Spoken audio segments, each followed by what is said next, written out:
வக்ஃபு வாரிய சட்ட திருத்த மசோதா அப்படிங்கறது என்ன பண்றாங்க, லோக்சபால தாக்கல் பண்றாங்க.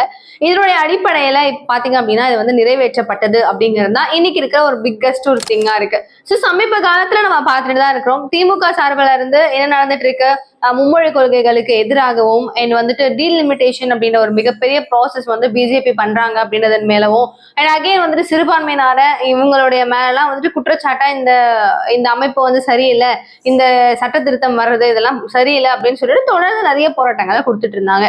இந்த வகையில இப்போ ரொம்ப நாளா அப்படியே கிசு கிசு அப்படி இப்படின்னு பல பிரச்சனையா அப்படியே இழுவையில போயிட்டு இருந்த இந்த ஒரு விஷயம், அதாவது வக்ஃப் வாரிய சட்ட திருத்த மசோதா என்ன ஆகுது, ஃபைனலி இது வந்து நிறைவேற்றப்படுது, அதுவும் லோக்சபால. எப்படி என்ன ஆச்சு அப்படிங்கிறது தான் இந்த வீடியோ டீட்டெயிலா பார்க்கலாம், பேசலாம். அண்ட் இதை எதுக்காக, இது ஏன் இதை வந்து எதிர்க்கிறாங்க, ஏன் ஆதரிக்கிறாங்க அப்படின்றதையுமே டீட்டெயிலா டிஸ்கஸ் பண்ணலாம். ஸோ வீடியோக்குள்ள போலாம். அகைன் இப்ப என்ன நடக்குது, இந்த வாரியத்துல என்ன பண்ணணும் அப்படின்னு சொல்லி பாத்தீங்கன்னா, இவங்க வந்து தெளிவா ஒரு ஸ்கீம் வச்சுக்கிறாங்க. இது வேணும் வேணும் வேணும்னு ஒரு பக்கமும், வேணாம் வேணாம் வேணான்னு ஒரு பக்கமும் சரியான வேற லெவல் ஃபைட் போய்கிட்டே இருக்கு. ஸோ இது என்னடா இவ்வளோ தூரத்துக்கு போயிட்டு இருக்கே அப்படின்னு சொல்லிட்டு அவங்களும் வந்து நாடாளுமன்றத்துல இது என்ன இவ்வளோ ஒரு லென்த்தா போகுதுன்னு நைட்ல இருந்து ஆரம்பிச்சு 2 மணி வரையும் போகுது. ஸோ 12 hours ஆஃப் டிஸ்கஷன் இதுல போய்கிட்டே இருக்கு. இந்த 12 மணி நேரம் கழித்து சரி ஓகே நம்ம வந்து ஃபைனலி ஓட்டிங் சிஸ்டம் மூலயமா இதுக்கு வந்து நம்ம ஓட் பண்ணி என்ன சொல்யூஷன் அப்படிங்கிறத பார்க்கலாம் அப்படிங்கிறத டிசைட் பண்றாங்க. அதன் அடிப்படையில டோட்டலா எம்பிஸ் எத்தனை பேர் வந்து இதுக்கு ஆதரிச்சு ஓட்டு போடுறாங்க அப்படின்னு பாத்தீங்கன்னா 288 எம்பிஸ் ஓட் பண்றாங்க, அதாவது ஆதரிக்கிறாங்க. வேண்டாம் அப்படின்னு சொல்றவங்க 232 பேர். ஓகேவா, இவங்க வந்துட்டு வேணாம் அப்படின்னு சொல்லிட்டு அகேன்ஸ்ட் பண்றாங்க. அண்ட் ஃபைனலி இவங்க லீடிங்ல இருக்கிறதுனால 288 ஓட்டு வாங்கின காரணத்தினால லோக்சபால இது ஆதரிக்கப்பட்டு இது சக்சஸும் பண்ணிடுறாங்க.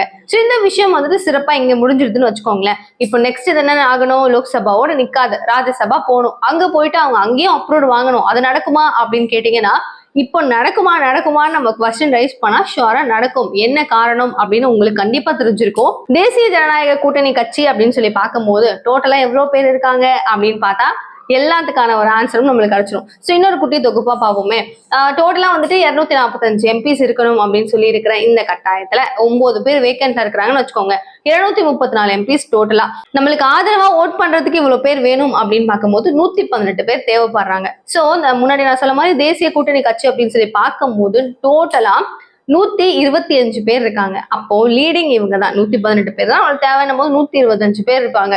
ஸோ இவங்க எல்லாரும் வந்து அதுல ஓட் பண்றாங்க, ஓகே அப்படின்னு சொல்லி அப்ரூவ் பண்ற பட்சத்துல நம்மளுக்கு ஆல்ரெடி வந்து இதுலயே ரொம்ப சப்போர்ட்டான டீம் தான். இவங்க சொல்ற விஷயத்த அவங்க சொல்லதான் போறாங்க, பிஜேபி சொல்ற விஷயத்த இவங்க செய்யதான் போறாங்க. யார சொல்றது தெரியுதுல்ல. சோ இவங்க வந்துட்டு கன்ஃபார்மா அங்க ஓட் போடதான் போறாங்க. இது வின்னும் பண்ணதான் போகுது அப்படிங்கிற பட்சத்துல இது ஷியூரா வந்துட்டு அமலுக்கு கொண்டு வரப்படும். ஸோ நீங்க வந்து மசோதா எல்லாத்தையுமே வந்துட்டு நாங்க கொடுக்குறோம், நாங்க வந்து சக்சஸ் பண்றோம் அப்படின்னு சொன்னா மட்டும் போதாது, நடைமுறைக்கு கொண்டு வரணும் அப்படிங்கிறது பல தரப்பின் மக்கள் வந்து வைக்கிற ஒரு விஷயம். ஸோ இது என்னதான், இது வக்ஃப் வாரிய சட்ட திருத்த மசோதா, அது என்னதான், அது என்னால வந்து வேணாம் அப்படின்னு சொல்லிட்டு முஸ்லிம்ஸ்க்கு அகேன்ஸ்டா சப்போர்ட்டா டிஎம்கே நிக்கிறதே, இவங்க வேணான்னு சொல்றது ஏன் அப்படின்னு கேட்டீங்கன்னா, அமித்ஷா அவர்கள் கிட்ட நிறைய கேள்விகள் கேட்கப்பட்டிருக்கு. அவர் தெளிவா சில விஷயங்கள் சொல்றாரு.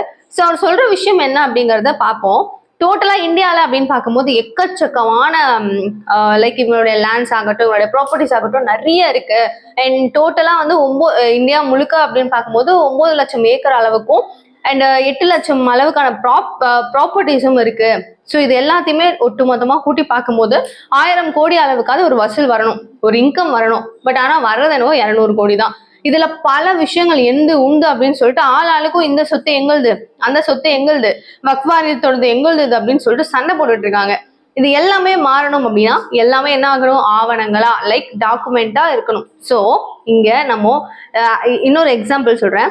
நாடாளுமன்றமே எங்களுது அப்படின்னு சொல்றாங்க, தாஜ்மஹால் எங்களோடது அப்படிங்கிறாங்க. இந்த மாதிரி பல இஷ்யூஸ் வரும்போது டாக்குமெண்டோட இருந்துச்சு அப்படின்னா அவங்க பேசுறது சொல்றது எல்லாமே செல்லும். இல்லைன்னா என்ன ஆகும், இல்ல என்கிட்ட காசு இருக்கு நான் சொல்றேன்னு வச்சுக்கோங்க, நான் காமிச்சாதான் நீங்க நம்புவீங்கல்ல.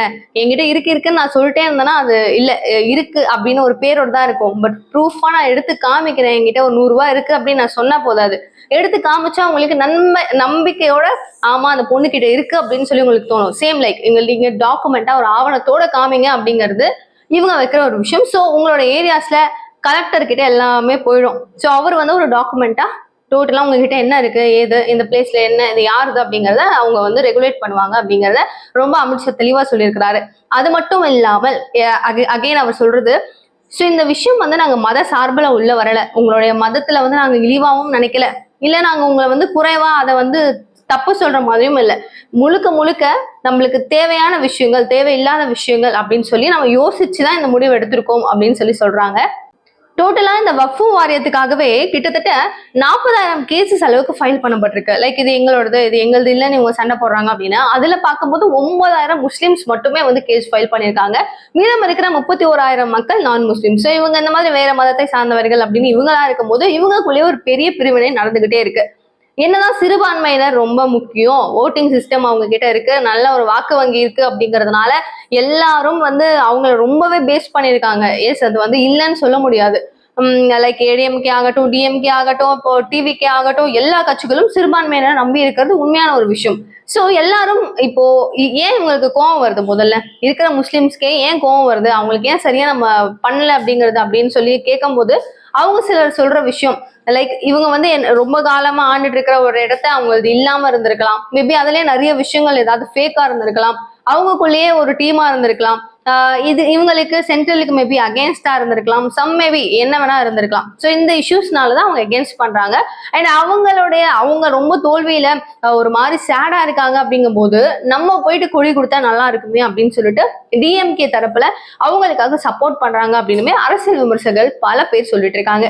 இந்த வகையில கருப்பு கலர் ட்ரெஸ் போட்டுட்டு ஒரு கோடோட எல்லாருமே போய் பயங்கரமான ஒரு ஃபைட்ஸ் எல்லாம் போட்டு நீங்க பண்றது ரொம்ப தப்பு அப்படின்னு சொல்லிட்டு மு.க. ஸ்டாலின் அவர்கள் ஒரு விஷயம் பேசுறாரு. அதை நீங்களே பாருங்க. அரசியலமைப்பு சட்டத்தை நன்கு அறிந்தோர் ஏற்றுக்கொள்ள மாட்டார்கள், இந்த அவையும் எழுநூறும் ஏற்றுக்கொள்ளாது. எனவே வகுத்திருத்த சட்டம் ஒன்றை ஒன்றிய திருப்ப வலியுறுத்தி நான் கூறும் வரிகளை மாநில உறுப்பினர்கள் திரும்ப கூறுவதற்கு தனது அன்னையை கூறுகிறேன். திரும்ப பெறு, திரும்ப பெறு, திரும்ப பெறு, திரும்ப பெறு. வகுத்திருத்த சட்டம் ஒன்றை வகுத்திருத்த சட்டம் ஒன்றை திரும்ப பெறு, திரும்ப பெறு, திரும்ப பெறு, திரும்ப பெறு. வகுத்திருத்த சட்டம் ஒன்றை திரும்ப பெறு, திரும்ப பெறு. இதுல மிகப்பெரிய ஒரு இஷ்யூவா ப்ராப்ளமா இருக்கிறது வக்ஃபு இருக்கு இல்லையா. சோ இந்த வாரியத்துல வந்துட்டு பாத்தீங்கன்னா இதை வந்து கண்காணிக்கிறதுக்காக உங்களுடைய ஆட்கள் இல்லாம, முஸ்லிம்ஸ்ல இருக்கிறவங்க இல்லாம 2 பேர் வந்து ஒரு பிளேசஸ்க்கும் ஓகேவா, ஒரு தொகுதி வாரியாவும் வச்சுக்கோங்களேன், அதுல 2 பேர் நான் முஸ்லிம்ஸ் லைக் வேற மதத்தை சார்ந்தவர்கள் இருப்பாங்க அப்படிங்கிறாங்க. பட் முஸ்லிம்ஸ்க்கு கோபம் வருது, நீங்க அது எப்படி உங்களுடைய அறநிலை அப்படின்னு சொல்லி இருக்கும் போது ஹிந்துஸ்க்கு தான் இருக்கணும் அப்படின்னு சொல்லி இருக்கும் போது நீங்க வேற ஆட்களை கொண்டு வந்து அதை உள்ள போடுவீங்களா, இங்க மட்டும் எப்படி படலாம் அப்படின்னு சொல்லி கேட்கறாங்க. அவங்க பக்கம் இது ஒரு நியாயமான ஒரு விஷயமா தான் பலர் பாக்குறாங்க. ஏன்னா ஈவன் வந்து திருப்பதியில கூட இருக்கட்டும், ஸோ ஹிந்துஸ் மட்டும் தான் இருக்கணும் ஒர்க் பிளேஸ்ல, வேற மதத்தை சார்ந்தவர்கள் இருக்கக்கூடாது அப்படின்னு சொல்லிட்டு நாயுடு கூட ஒரு ரூல் போட்டிருக்காரு. அந்த வகையில இவங்க சொல்ற சில விஷயங்கள் வந்து அக்செப்ட் பண்ற மாதிரி இருக்கு அப்படின்னு பலருடைய கருத்தா இருக்கு. சோ இந்த சட்ட திருத்தம் ஏன் அப்படின்றத அமித்ஷா சொல்லியிருந்தாரு. அண்ட் பல தரப்புல இருந்து சொல்ற ஒரு விஷயம் என்னன்னா, ஒரு 3 பாயிண்டா அவங்க வச்சுன்னு சொல்றாங்க. என்னன்னு கேளுங்களேன். சோ நாடாளுமன்றம் போன்ற பல இடங்கள் என்னோடது அப்படின்னு சொல்லிட்டு ஒரு சொத்து வாரியா வக்ஃபு இனம் வந்துட்டு இப்படி வர்றதுனால, இந்த காரணத்தினால நாங்க வந்து ஒரு தெளிவா ஒரு டாக்குமெண்டேஷன் ரெடி பண்ணணும், அதுதான் எல்லாருக்குமே சேஃப் அப்படிங்கிறாங்க. அண்ட் செகண்ட் திங், வக்ஃபு வாரியத்தினுடைய தவறான செயல்கள் எல்லாத்தையுமே கண்ட்ரோல் பண்ணணும் அப்படின்னா இந்த டாக்குமெண்ட்ரி ரொம்ப முக்கியம். லைக் இந்த கொடுக்க வேண்டிய அமௌண்ட் ஒரு 1000 கோடி வர அளவுக்கான ஒரு வர்த் இருக்கும் போது, அவ்வளவு லேண்ட்ஸ் இருக்கும் போது, அவ்வளவு லீஸ் கொடுக்கும் போது, அவ்வளவு ரெண்ட் வரும்போது இவ்வளவு கொடுக்க வேண்டியது எங்க முடக்கப்படுது, 200 கோடி தான் ஒரு வசூல் அப்படின்னு சொல்லி காமிக்கும் போது அது எங்க போகுது மீதி அமௌண்ட்ன்றத ஒரு டிராக்கிங் பாயிண்டோட பார்க்கணும் அப்படிங்கிறது அவங்களுடைய ஒரு மைண்ட் தாட்டா இருக்கு. அண்ட் இந்த விஷயத்தை கண்காணிக்கணும் அப்படின்னா கலெக்டர் கிட்ட ஒரு கரெக்டான ஒரு அப்ரூவல்ஸோ அண்ட் மூவ்மெண்ட்ஸோ இருந்தாதான் முடியும் அப்படிங்கறத ஸ்ட்ராங்கா சொல்றாங்க. அண்ட் தேர்ட் திங் என்ன அப்படின்னா, எதிர்கட்சிகள் எல்லாருமே வந்துட்டு இவங்களுக்கு ஒரு பாசிட்டிவா பண்ற விதத்துல எது கரெக்ட் எது தப்பு அப்படின்னு தெரியாம மக்கள் கிட்ட ஒரு தவறான எண்ணத்தை கொண்டு போய் சேர்க்கறத வந்து ஃபர்ஸ்ட் ஸ்டாப் பண்ணணும். அதுக்காக தான் இந்த டீடைல்டான ஒரு எக்ஸ்பிளனேஷன் அப்படிங்கறத அவங்க தரப்புல இருந்து சொல்லிட்டு இருக்காங்க. சோ மோர் ஓவர் இப்போ ஆண்டுட்டு இருக்கிற நம்ம முதல்வர் ஸ்டாலின் அவர்கள் எவ்வளவோ ட்ரை பண்ணிட்டு இருந்தாரு. லைக் வந்து பிஜேபி வந்து கொடுத்துட்டு இருக்கிற ஒரு ப்ரெஷர் ஆகட்டும், ஒரு நல்ல விஷயங்கள் ஆகட்டும் ஏத்துக்க முடியுமோ முடியாதோ, இதுக்கு அகேன்ஸ்டா நடக்குதோ நடக்கலையோ, இங்க இருந்து ஒரு விதமான நெகட்டிவ் இம்பாக்டும் அங்கிருந்து நாங்க கொடுக்குறோம் அப்படின்னு சொல்றதும் அண்ட் நிதியெல்லாம் பிளாக் பண்ணதும் பல விஷயங்கள் வந்துட்டு அவங்க பக்கமும் நடக்குது, நம்ம பக்கமும் நடக்குது. சோ இப்போ வந்து மு.க. ஸ்டாலின் அவர்கள் மேல எல்லாரும் கேட்கிற ஒரு கேள்வி இன்னொன்னு இருக்கு. ஸோ இவ்வளோ டேஸ் ஓகேங்க, இவ்வளோ நாள் வந்து மும்மொழி கொள்கைக்கு இப்படி பண்ணீங்க, அது பண்ணீங்க, டீலிமிட்டேஷனுக்கு பேசுனீங்க, அதெல்லாம் ஓகே.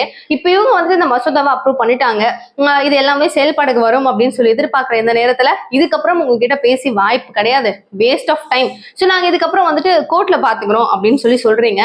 இந்த மாதிரி இருக்கும்போது ஆல்ரெடி இவ்வளோ இஷ்யூஸ் போயிட்டு இருக்கு, அவங்க நம்மளுக்காக வந்துட்டு பட்ஜெட் ஒதுக்கல, ஒழுங்கா பண்ணல, இவ்வளோ ப்ராப்ளம்ஸ் தமிழ்நாடுக்கு இருக்கும்போது நீங்க ஏன் அதையும் கோர்ட்ல போய் சந்திக்காம இருக்கிறீங்க அப்படின்ற மாதிரியும் கேள்வி கேட்டுட்டு இருக்காங்க. ஸோ இதெல்லாம் எங்க போய் முடிய போகுதுன்னு தெரியல. எனவே முஸ்லிம்ஸ்க்கு வந்துட்டு ஓகே அப்படின்னு பல பேர் வந்து சப்போர்ட் பண்ணாலும் நிறைய பேர் வேணாம் அப்படின்னு சொல்றாங்க. இதை பத்தி நீங்க என்ன நினைக்கிறீங்க அப்படின்ற ப்ளீஸ் அவங்களுடைய கருத்துக்களை மறைக்காம கமெண்ட் பாக்ஸ் சொல்லுங்க. நிறைய விஷயங்கள் அப் டு டேட் பேசலாம், எல்லாத்தையுமே தெரிஞ்சுக்கலாம். அண்ட் பிஜேபி அண்ட் இப்போதைக்கு இருக்கிற டிஎம்கே இவங்க 2 பேரும் வந்து போட்டுட்டு இருக்கிற அந்த ஃபயர் வார் பத்தி நீங்க என்ன நினைக்கிறீங்கன்ற ஹார்ட்ஃபுல் கமெண்ட்டை ப்ளீஸ் எனக்கு சொல்லுங்க. நம்ம நிறைய டிஸ்கஸ் பண்ணலாம் அதுல. Okay, thank you so much for வாட்சிங். பாய்.